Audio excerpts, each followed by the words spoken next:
Bonjour à tous. Aujourd'hui, nous allons débuter une analyse technologique telle que nous allons l'expérimenter lors de l'examen du ministère. Donc, très important, il faut comprendre que dès qu'on parle d'analyse technologique, on regroupe tous les thèmes qui sont abordés dans l'univers technologique, c'est-à-dire qu'on va avoir les matériaux, on va avoir l'ingénierie mécanique et on va avoir aussi l'ingénierie électrique. Donc ça veut dire que ça va regrouper les pages 232 à page 232 à 294 de votre kaléidoscope. Donc, si on regarde l'ensemble de l'œuvre, là, donc, comme je vous dis, on doit traiter des matériaux. On doit traiter aussi de l'ingénierie mécanique et de l'ingénierie électrique. Donc, l'ensemble de l'œuvre est exploré là-dedans. Maintenant, si on fait un petit retour en arrière là, et qu'on y va graduellement, on va dire la première chose qu'on a vue en lien avec les matériaux, si je prends un matériau seulement,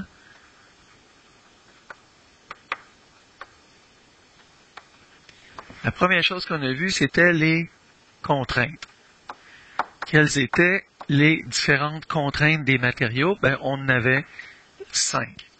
On avait mentionné que l'attraction, la compression, la torsion, le cisaillement et la flexion. Donc, quand on regarde le matériel, quand on regarde plutôt les matériaux, à ce moment-là, on va s'attarder aux différentes contraintes qu'on vient de voir là. Un coup que ça a été fait, la deuxième chose qu'on va regarder, ça va être les propriétés mécaniques. Donc, au niveau des propriétés mécaniques, il y en avait plusieurs. Oups, je suis un peu pris dans mon fil, là, excusez-moi. Donc, les propriétés mécaniques, on en avait donné quelques-unes. Dans le cas du kaléidoscope, on va en retrouver 6 propriétés. Donc, les 6 propriétés mécaniques. Oups, pardon.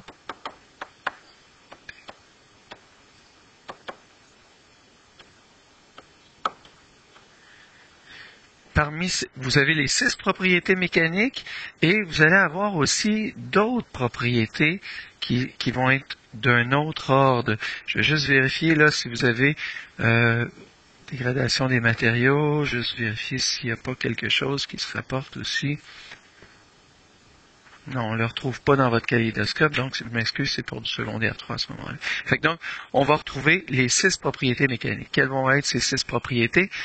Vous avez la dureté, donc de résister à une pénétration, vous avez l'élasticité, de reprendre sa forme après avoir eu une contrainte. Après ça, la ductilité, qui se trouve être la capacité de s'étirer, on peut l'étirer sans qu'elle se rompe. Ensuite, vous avez la malléabilité, comme la plastine, on peut l'écraser, l'aplatir et ensuite on peut la ramener à une forme comme qu'on veut. Ensuite, vous avez la fragilité qui va être en lien avec la dureté du matériel, ou la résistance au choc, la résilience. Donc, la fragilité, elle, ça va être la disposition d'un matériau à se rompre avant de se déformer d'une façon considérable. Plus il va être fragile, si on tente de le déformer, il va casser. Et l'autre, la résilience, lui,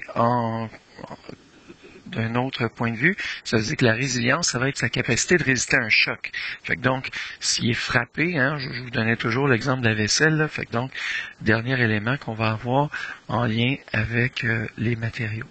Maintenant, on va regarder aussi, par la suite, au niveau des matériaux, quels vont être les types de matériaux. Les différents types, maintenant, on va les classer dans 3 catégories. On va avoir les bois, les différents bois et les dérivés du bois. Ensuite, vous allez avoir aussi les métaux et ses dérivés, et aussi les différents plastiques qui vont être regroupés parmi les thermodurcissables et les thermoplastiques. Donc, on a 3 types qui vont se dériver en plusieurs sous-catégories par la suite. Donc ça, c'est pour les matériaux. Maintenant, si je regarde dans la deuxième catégorie, on parle d'ingénierie mécanique. Dans la partie ingénierie mécanique maintenant, dans l'ingénierie mécanique, qu'est-ce qu'on a vu au départ? On a vu, la première chose, c'était les propriétés, les différentes liaisons mécaniques. Fait qu'on regardait les caractéristiques des liaisons. Fait que si je fais ça,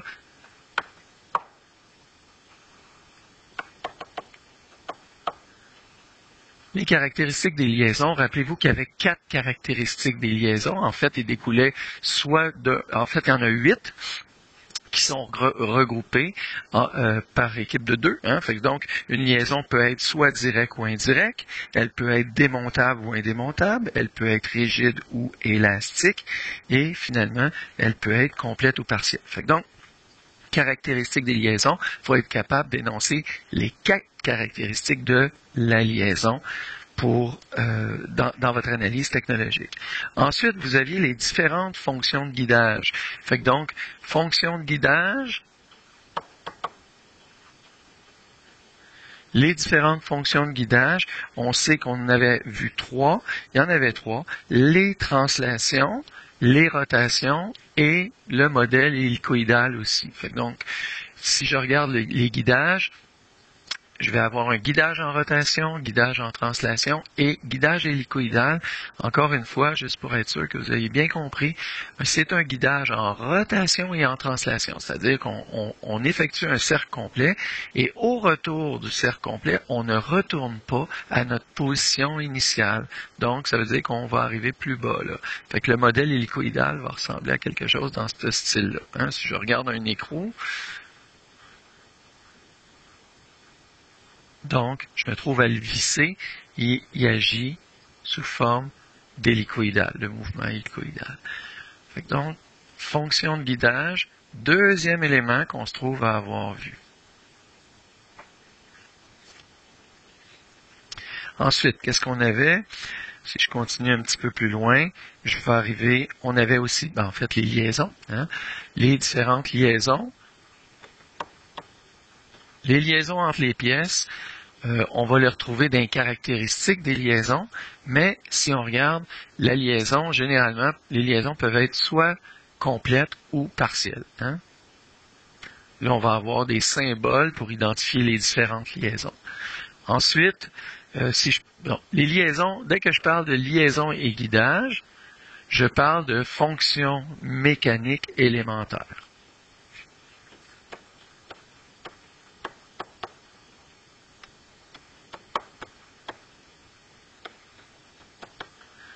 Ensuite, j'ai aussi les fonctions mécaniques complexes qui se regroupent sous 2 catégories, soit les transmissions du mouvement, fonction, transmission du mouvement,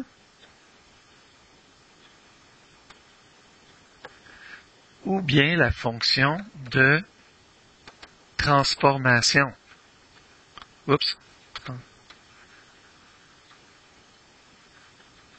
Du mouvement. Fait que donc, ici, c'est transmission.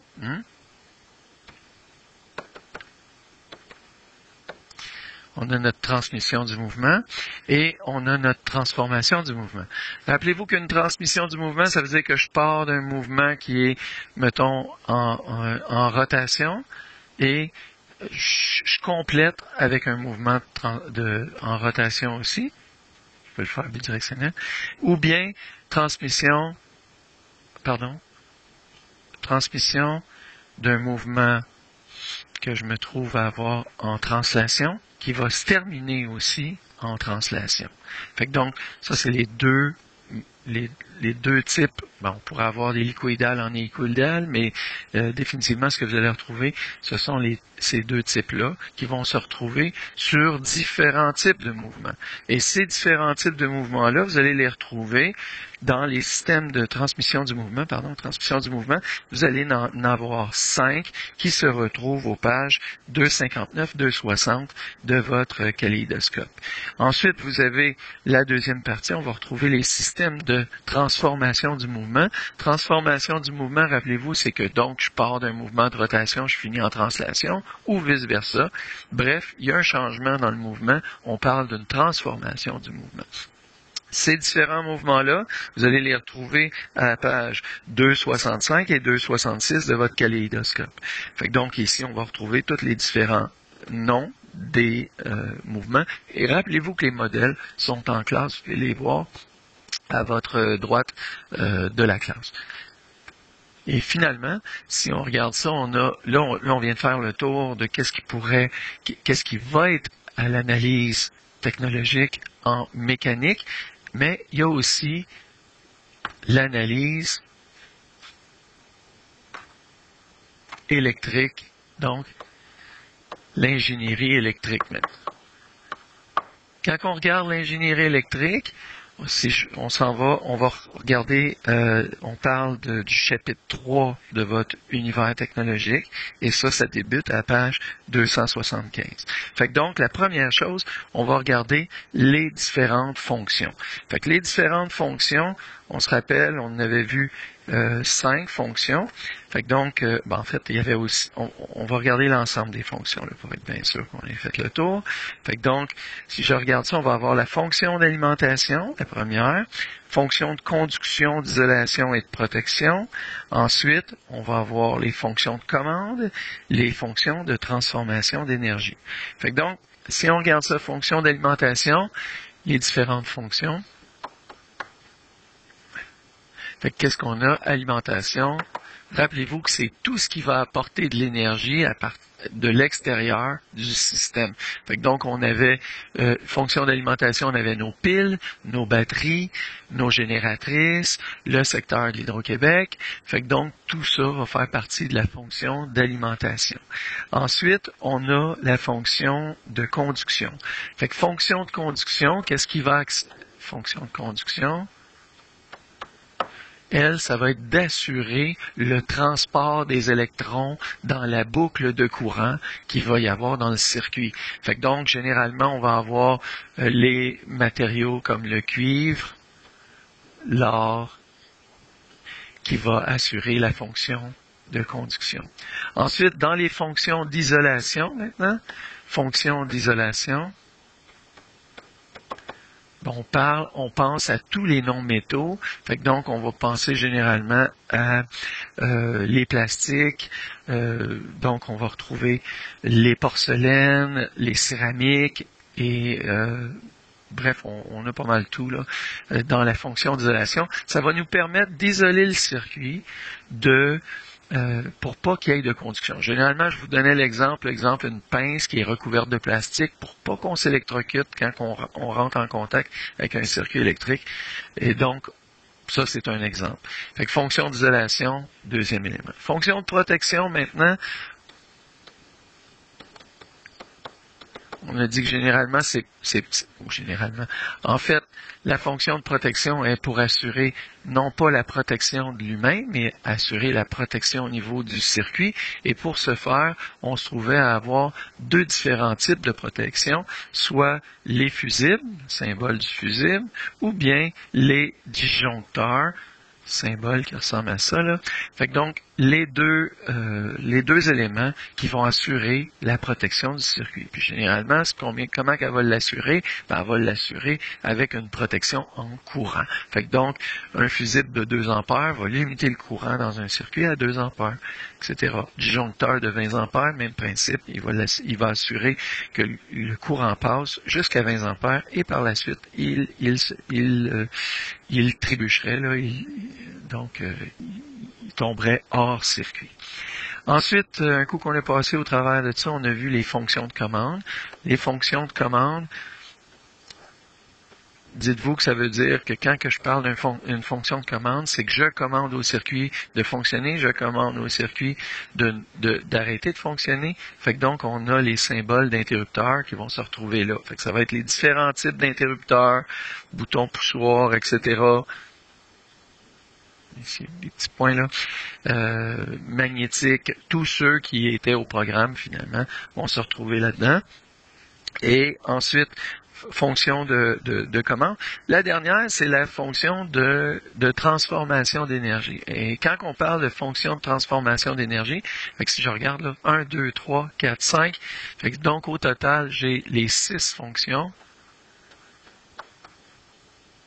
Dans les 6 fonctions, je vous donne la 6e maintenant. La 6e fonction, transformation d'énergie.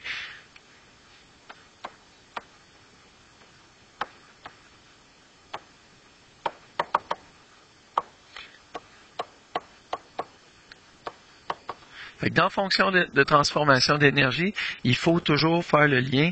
Exemple, si je fais une transformation d'énergie électrique, on passe toujours d'énergie électrique à quelque chose, ou bien l'inverse, mais bref, énergie électrique en lumière, ça veut dire que je me trouve à qu'est-ce que je vais retrouver? Les ampoules, les DEL, les diodes électroluminescentes vont se retrouver là-dedans.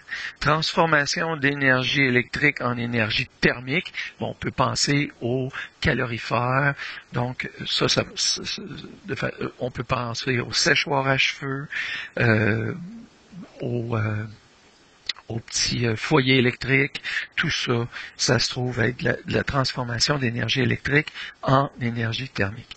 Les transformations d'énergie électrique en énergie mécanique, déplacement, pensez à ça, là, ça veut dire qu'il va y avoir un déplacement, fait que les moteurs, généralement. Fait que transformation, on va prendre un moteur électrique, donc il va transformer l'énergie électrique en énergie mécanique.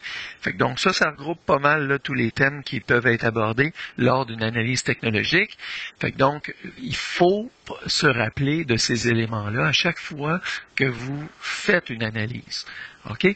Fait que donc là-dessus, là, on va débuter les différentes analyses. Et évidemment, dernière chose, j'ai oublié de parler, on n'a pas regardé au niveau des schémas.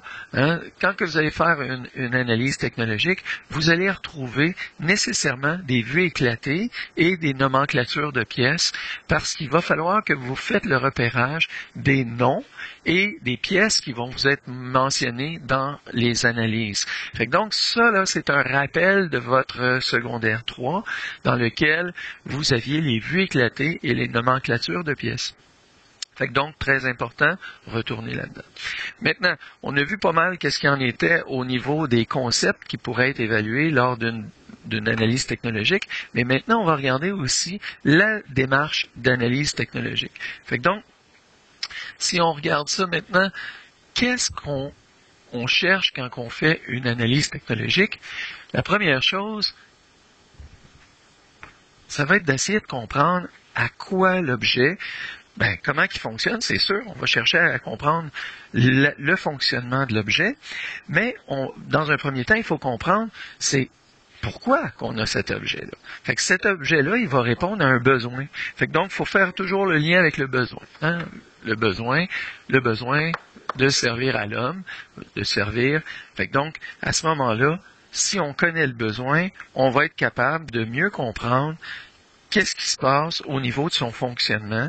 Fait que donc, ensuite, à partir qu'on a le besoin, on va proposer des explications. On a fait le tour du fonctionnement de l'objet, on a regardé les principes scientifiques qui étaient reliés à son fonctionnement et on s'est questionné sur l'impact de l'objet sur l'humain, sur l'environnement, sur l'éthique et sur le processus de fabrication et d'entretien de l'objet.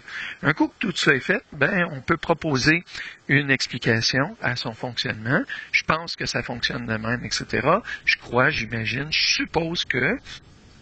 Puis pourquoi?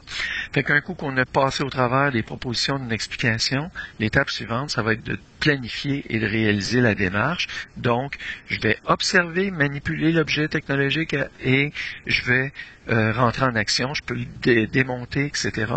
Dans le cas d'une analyse technologique du ministère, cette analyse-là va se faire sous forme de vidéo. Vous allez avoir à observer une vidéo sous différents angles et de voir son fonctionnement directement dans la vidéo. Puis ensuite, évidemment, vous allez avoir avoir à élaborer des explications et conclure. Fait que donc, proposer une explication à partir du questionnement de départ, puis vous devez évidemment communiquer tout ça dans le cahier qui va vous être proposé par le ministère. Fait que donc, l'important, rappelez-vous, faites le tour des matériaux, l'ingénierie mécanique et l'ingénierie électrique.